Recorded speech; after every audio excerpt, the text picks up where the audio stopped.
Thank you, Frank. I didn't know I was the second up here at the podium in the comedy hour. And for all of you who are going to send me emails immediately after, please cease for a little bit. Let's enjoy this celebration.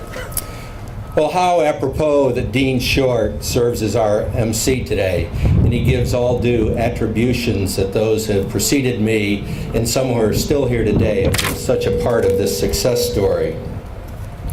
This is a multi-purpose facility.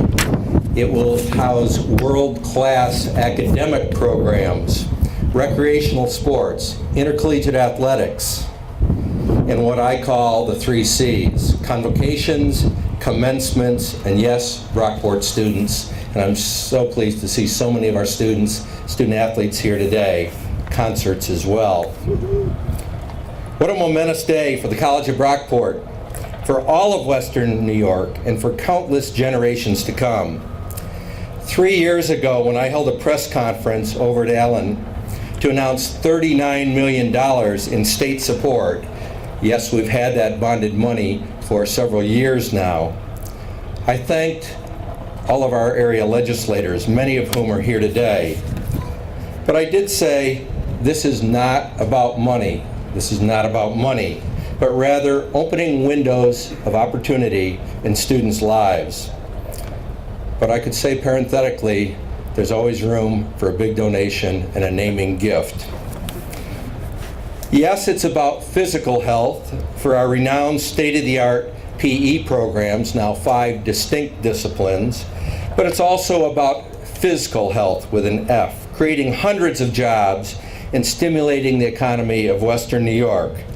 Much as our Chancellor, Dr. Nancy Zimpher, envisions in her newly released SUNY strategic plan, the power of SUNY, which starts with revitalizing the economy and the quality of life in this, the Empire State. Yes, today is the culmination of a lot of hard work by a whole lot of people. While SERC will not be open until summer of 2012, this symbolic groundbreaking today is an important step in the process, a visual, concrete statement that this project is moving forward. It's hard to overstate the importance of SERC and the impact it will have not only on this campus, but all of us here in all of New York State. Especially with this in our new townhomes being, as I understand, talking a short time ago to former President Al Brown, the first new buildings to be constructed in nearly 40 years. Yes, we've had wonderful renovations of facilities, living learning centers and others, but the first new construction in over 40 years, along with our townhomes. It will be a cornerstone for the college in many ways, a place for students, faculty, staff, alumni, and we hope the entire community to greet one another and to enjoy all of the amenities this wonderful facility will afford.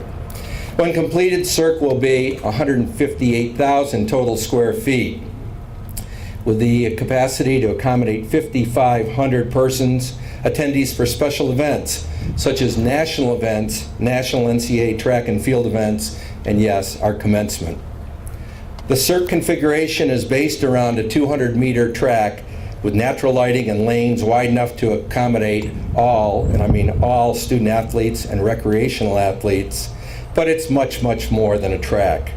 The ability to be subdivided into 3 large field areas for concurrent athletic, physical education, and recreational purposes. In all due respect, Joe Winnick, but not a field house, but a house of fields. And the committee's had fun with that with our architects and designers. Sort of like a field of dreams, only inside we will build and folks will come. I'd be remiss if I didn't mention our students in a big, big way, and BSG. They have all been instrumental from the start in this vision. Does that surprise you at all, Evan?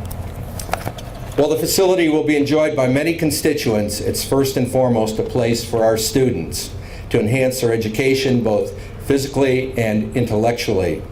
It fits perfectly with our Brockport promise and also with our #1 mission to always focus on student success.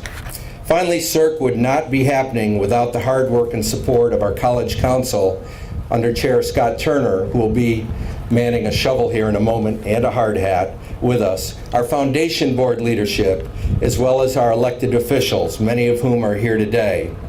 It's my privilege to take a moment to recognize and thank these friends of the college with us here today. Senator Joe Robach, Senator George Maziarz. I haven't seen Stephen Hawley, but if Assemblyman Hawley is with us, I'd like to recognize him. Ted O'Brien of our College Council I see here. Rob Karjas, Deputy Supervisor, Town of Sweden. Our Brockport Superintendent. We have a wonderful relationship with the Brockport schools, Gary Stone. And I know Dan Hogan of our College Council is not here today, but I want to single him out because he kept me on focus. Yes, I made it our #1 capital priority my first few years here, but it was Dan who said, stay the course, stay on focus. So Dan Hogan, I appreciate your support for making this a #1 priority. And I can remember the day I looked around my conference room and looked at all of our political leaders in the area, R's and D's alike, and I said, can I count on your support? They said yes, and they came through for us. With that, I thank you all. We're here for a momentous day for the College of Brockport.